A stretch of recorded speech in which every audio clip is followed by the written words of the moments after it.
చెప్పండి అసలు సమ్మె చేయడం ప్రధానమైన కారణం ఏంది అసలు? మాకు ఇంత ముందుకున్న ప్రభుత్వం కూడా మమ్మల్ని గవర్నమెంట్ విలీనం చేస్తానని 90% ఓకే అయిపోయింది. గవర్నర్ కూడా సంతకం పెట్టింది. మమ్మల్ని ఒక్క మాటతోని కేసీఆర్ గారు మమ్మల్ని విలీనం అని రాతపూర్వకంగా అధికారికంగా ఇస్తే అయిపోయే విలీనం మాది. కానీ ఆయన అధికారికంగా మాకు విలీనం అని చేయకుండా మాతో విరుద్ధంగా ఉండి తను ఒక పదవి నుంచి తొలగిపోవాల్సి వచ్చింది. ఎందుకంటే కార్మికుల కడుపు మండితే ఎట్లా ఉంటుందో ఆయన తెలుసు. మేము ఇష్టంగా కోరి ఏరి వందల మంది నుంచి 1000 మంది నుంచి ఏరుకొని తీసుకున్న రేవంత్ రెడ్డి అన్న. ఎందుకంటే యంగ్స్టార్, ఒక రాజకీయ నాయకుడు, యూత్ ఉంటే మన దేశం మన తెలంగాణ రాష్ట్రము బాగుపడుతుందని మేము కోరి ఆయన కోసం మేము ప్రచారం చేసి ఎన్నుకున్న నాయకుడు ఆయన. ఆయన ఫస్ట్ పెట్టింది మా కోసం ఆర్టీసీ కార్మికులను విలీనం చేస్తా అన్నదే ఆయన. కానీ ఆయన మాట మీద నిలబడకుంటే మేము ఏం చేయలేం. ఇంటికి పెద్దన్న అనుకొని మా తండ్రి అనుకొని ఆయన ఏమన్నా అనుకొని కానీ ఆర్టీసీ కార్మికులను విలీనం చేస్తా అన్నాడు. విలీనం అనేది మాట ఆయన వచ్చి 2.5 సంవత్సరాలు అవుతుంది. కానీ మా పేరు ఎక్కడ కూడా ఎత్తట్లేదు. అసలు ఆర్టీసీ కార్మికులను ఆనాడు ఆయన గెలవడానికి కారణం మేమైనాము. కానీ ఈరోజు మా కడుపు విసారిస్తలేడు ఆయన. మేము ఆస్తులు అడుగుతలేము, అంతస్తులు అడుగుతలేము, మా కోట్ల జీతాలు కావాలన్నా, మేము ఏసు కింద కూర్చుంటామన్నా, మేము కష్టపడి డ్యూటీ చేయలేకపోతున్నామని అడగట్లేదు. ఆడపిల్లలైనా ఏ కష్టం ఉన్నా ఏ బాధ ఉన్నా మేము డ్యూటీలకు అటెండ్ అవుతున్నాం, డ్యూటీలు చేస్తున్నాం. అట్లాంటప్పుడు మరి ఇప్పుడు ఎందుకు మమ్మల్ని గుర్తించలేకపోతున్నా అన్న మాకు అర్థమవుతలేదు. నిన్ను ఎవరో నిన్ను తప్పిదారి వట్టి నీకు ఎవరు చెడ్డ మాటలు నూరిపోస్తురా కానీ అన్న చిన్నపిల్లల లెక్క వేరే వాళ్ళ మాటలు వినకు. నువ్వు ఇప్పటికి మాకు ఒక లీడర్ అంటే ఒక హీరో లెక్కనే ఉండు. హీరోను జీరో కాకన్నా తెర మీద నడిచే హీరోలు వేరు, రియల్ హీరోను. మేము రియల్ హీరోని నమ్మినామన్నా, నువ్వు అదే విధంగా రియల్ హీరో లెక్కనే ఉండు. కార్మికులను గుర్తించి మాకు ఏవి వద్దన్నా, పిఆర్సీలు వద్దు, మాకు ఏదొద్దు, మమ్మల్ని గవర్నమెంట్లో విలీనం చేసుకొని నీ మనుషులుగా చేసుకో చాలు మాకు. అప్పుడు మేము నీ వల్ల అయిపోతాం. ఉన్న ఆర్టీసీ ఆస్తులన్నీ మీ అవుతాయి కనుక నీకే బాధ లేదు కదన్నా. అదొక్కటి మమ్మల్ని గుర్తించుకొని ఆర్టీసీ కార్మికులు అంటే మేమందరం కష్టపడేటోళ్ళవే కానీ కష్టానికి దాచుకొని తిరిగేటోళ్ళమైతే కాదు. కండక్టర్ అంటే 8 గంటలు అన్న కాడ 10 గంటలు నిలబడి డ్యూటీ చేయాలి కండక్టర్, పనిష్మెంట్. డ్రైవర్ అంటే 10 గంటలు కూర్చొని డ్రైవింగ్ చేయాలి డ్రైవర్. ఇది మా ఇద్దరికి అపోజిట్. డ్రైవర్ కూర్చోవాలి, కండక్టర్ నిలబడాలి. ఒక్క క్షణము కండక్టర్ కూర్చోనీక లేదు, ఒక్క క్షణము డ్రైవర్ అన్న నిలబడనీక లేదు.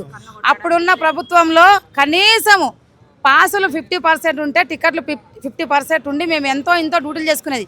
కానీ ఇప్పుడు పాసులు లేవు, మొత్తం 0 టికెట్లే. ఒక్కసారి గవర్నమెంట్ ఇప్పుడున్న ప్రభుత్వం ఎవరైనా సరే మమ్మల్ని పరిశీలించాలనుకుంటే మా బస్సులలో ట్రావెలింగ్ చేసి చూడండి మేము ఎట్లా డ్యూటీలు చేస్తున్నామో, ఎట్లా దూసుకుంటూ పోతున్నామో మా బాధ మీకు అర్థమవుతుంది. మేము ఆడవాళ్ళం అంటే అంత రాటుదేళ్ళ మనుషులం కాదు, ఇనుప మనుషులం కాదు, ఒక యంత్రాలం కాదు, ఆడవాళ్ళము. మీ ఇళ్ళల్లో ఉంటారు అన్న ఆడవాళ్ళంటే సెన్సిటివ్, చాలా సెన్సిటివ్. ఆడవాళ్ళని ఇట్లా మమ్మల్ని పలకరిస్తే ఎవరిని పట్టుకొని ఏడవాళ్ళనంత బాధ ఉంటే కూడా ఎక్కడ కన్ను ఇట్లా మలిపితే ఎక్కడ ఎవరు ఎక్కుతారో ఎవరు దిగుతారో అని ఒక భయంగా అరచేతిలో ప్రాణాలు పెట్టుకొని మా కుటుంబాన్ని మా బాధ్యతలను మర్చిపోకుండా అయ్యో నేను ఈరోజు డ్యూటీ చేయకపోతే ఒక్క క్షణం నేను కళ్ళు మూసే ఎక్కడ టీటీఐ వస్తాడో అనే భయంతో డ్యూటీ చేస్తున్నాం. మాకు ఉద్యోగ భద్రత లేదు. 0 టికెట్ నువ్విచ్చిన హామీ అన్నది, నువ్విచ్చిన హామీకి నువ్వు 0 టికెట్ అన్నకాడ అసలు మేము టికెట్లే ఇవ్వద్దు. మేము టికెట్ ఎందుకు ఇవ్వాలి? నువ్వు 0 పెట్టినందుకు నీది బాధ్యత ఉండాలి. నువ్వేదో ఫ్రీ అన్నప్పుడు ఫ్రీ పెట్టు, నువ్వు ఏదో కార్డు ఇచ్చేయి. టికెట్ ఇవ్వకపోతే కండక్టర్ బాధ్యత అని 150 మంది 200 మంది ఎక్కుతారు. ఒక్క క్షణం కూడా ఆగకుండా ఒక్క క్షణంలో బస్ స్టాప్ వచ్చేస్తుంది. సిటీ ఇది హైదరాబాదు, ఊరు కాదు, డిస్టిక్ కాదు. అర్ధ గంటకు బస్ స్టాప్ వస్తుంది. అందుకే ఒక్క క్షణానికి ఒక్క నిమిషానికి ఒక బస్ స్టాప్. ఇక్కడ నేను అక్కడి వరకు 150 టికెట్లు ఇవ్వాలి. సిగ్నల్ ఎక్కుతారు, సిగ్నల్ చూసుకోవాలి. సిగ్నల్ దాటిందంటే నాకు చెక్ అవుతుంది, బండి చెక్ పాయింట్ ఉంటుంది. టీటీలకు నేను ఏం చెప్పుకోలేను, ప్యాసింజర్ అంటే కండక్టర్ రాలేదని.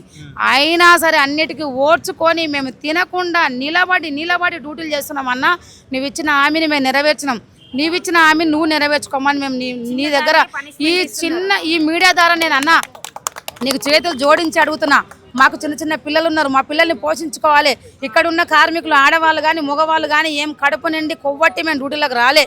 కడుపు మార్చుకొని డ్యూటీలు చేసినాం. ఒక పూట మేము తిండి తినకున్నా సరే కానీ మా అన్న ఇచ్చినది మేము నెరవేర్చాలి, ఆయన ఇచ్చిన మేము మాట నిలబెట్టాలని మేము డ్యూటీలు చేస్తున్నాం. అన్న దయచేసి చెప్తున్నాం, మేము నీవు ఇచ్చిన 0 టికెట్ల వల్ల మేము అలుపు లేకుండా అలుపు లేకుండా డ్యూటీ చేస్తున్నాము, సక్సెస్ చేస్తున్నాము.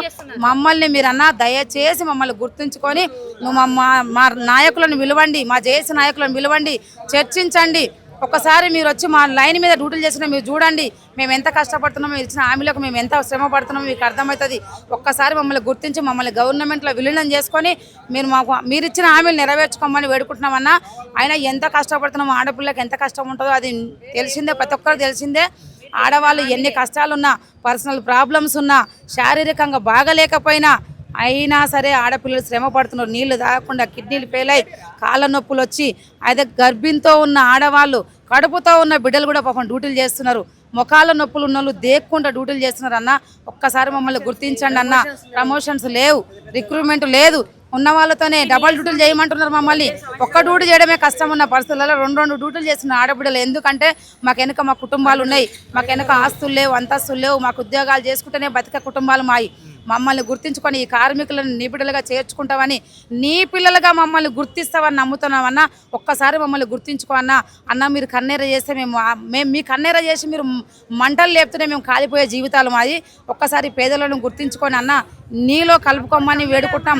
అన్ని సమ్మెలలో మేము ముందుండి ఇక మళ్ళీ సమ్మె అంటూ మాకు రాదనుకున్నాం. మేము కేసీఆర్ ప్రభుత్వం ఉన్నప్పుడు సమ్మె చేసినాం, మాకు మళ్ళీ రేవంత్ రెడ్డి వచ్చిన మేము సమ్మెలే చెయ్యము, సమ్మె అనేది ఉండదు, అన్న ఇచ్చిన హామీలు నెరవేర్చడం మేము అనుకున్నాం. కానీ అన్న మళ్ళొక్కసారి సమ్మెలకు పోకుండా మమ్మల్ని మీ ప్రభుత్వంలో విలీనం చేసుకోండి. ఎందుకంటే మేము వేరే గొంతమ్మ కోరికలు కోరట్లే.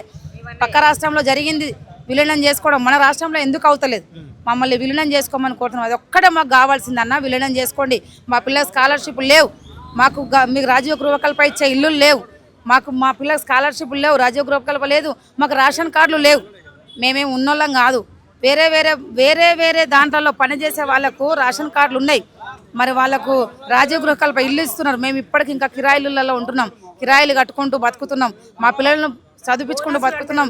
ప్రతి ఒక్కటి అన్న మమ్మల్ని గుర్తించమని ఈ మీడియా ద్వారా మీకు తెలియపరుస్తున్నాం. మీడియా సోదరులు కూడా మాకు సహకరించినందుకు వందనాలు చెల్లించుకుంటున్నామన్నా. Thank you.